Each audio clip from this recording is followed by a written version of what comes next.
Olá pessoal, vim aqui hoje para falar com vocês sobre engajamento. Dá para a gente manter as equipes engajadas? Dá para a gente falar de engajamento nesses tempos que a gente está vivendo, em que as pessoas estão mais sensíveis, estão mais ausentes, estão mais distantes, vivem outras realidades adversas, além da preocupação com o trabalho.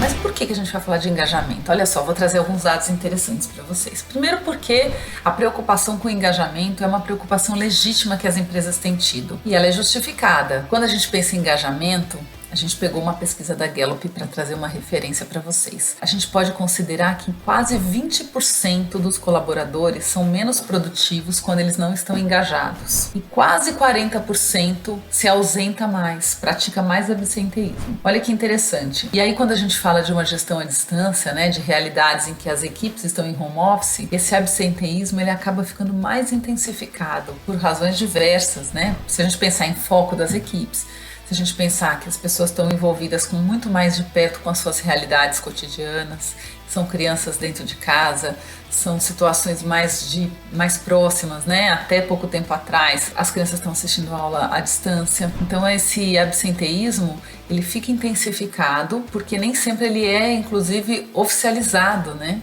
Não é que o funcionário não vai até o escritório trabalhar, ele está em casa e você não sabe se ele está trabalhando. Imagino que esses números podem ser ainda piores quando a gente pensa numa realidade de pandemia. Do outro lado, quando a gente pensa num time muito engajado, equipes de alta performance, esse nível de engajamento pode contribuir em até 150% no resultado de negócio das empresas. Então, sem sombra de dúvida, engajamento é um tema muito, muito relevante. E dá pra gente manter as equipes engajadas, mesmo à distância? Dá!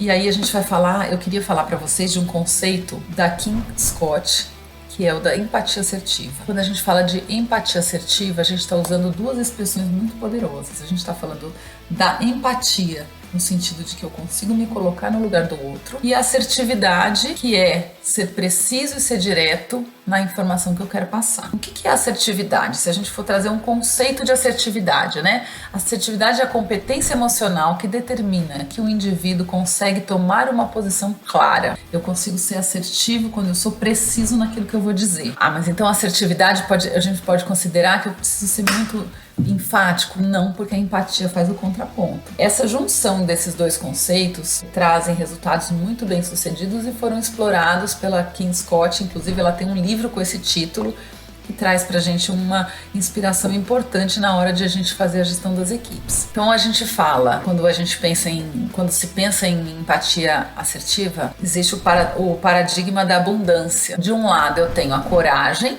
que tem tudo a ver com assertividade, e do outro lado eu tenho a consideração. Então a gente considera que quando eu tenho alta coragem e alta consideração é quando eu consigo praticar uma empatia assertiva. Olha que interessante para esses tempos que a gente vive. Então eu preciso cobrar produtividade, eu preciso cobrar o resultado combinado de uma maneira que não deixe de ser humanizada, que não deixe de levar em conta o que o outro está sentindo. Se a gente traz isso para a realidade, né, de home office, eu posso trazer o meu depoimento. Eu tenho 2 filhos pequenos. Às vezes eu estou fazendo uma reunião, às vezes eu estou tentando gravar um vídeo. Quando eu chego no final de um vídeo, passa uma criança correndo ou alguém grita, mamãe! Isso não pode ser deixado de levar em conta. O gestor está lá, está fazendo uma reunião, a câmera às vezes não está aberta, às vezes a pessoa está menos atenta àquilo. Qual é o contexto que ela está vivendo, em que contorno ela está? Eu tenho que levar isso tudo em conta. De outro lado, eu preciso garantir que os resultados sejam atingidos e para isso eu preciso fazer pedidos claros. Eu preciso dar clareza daquilo que eu espero.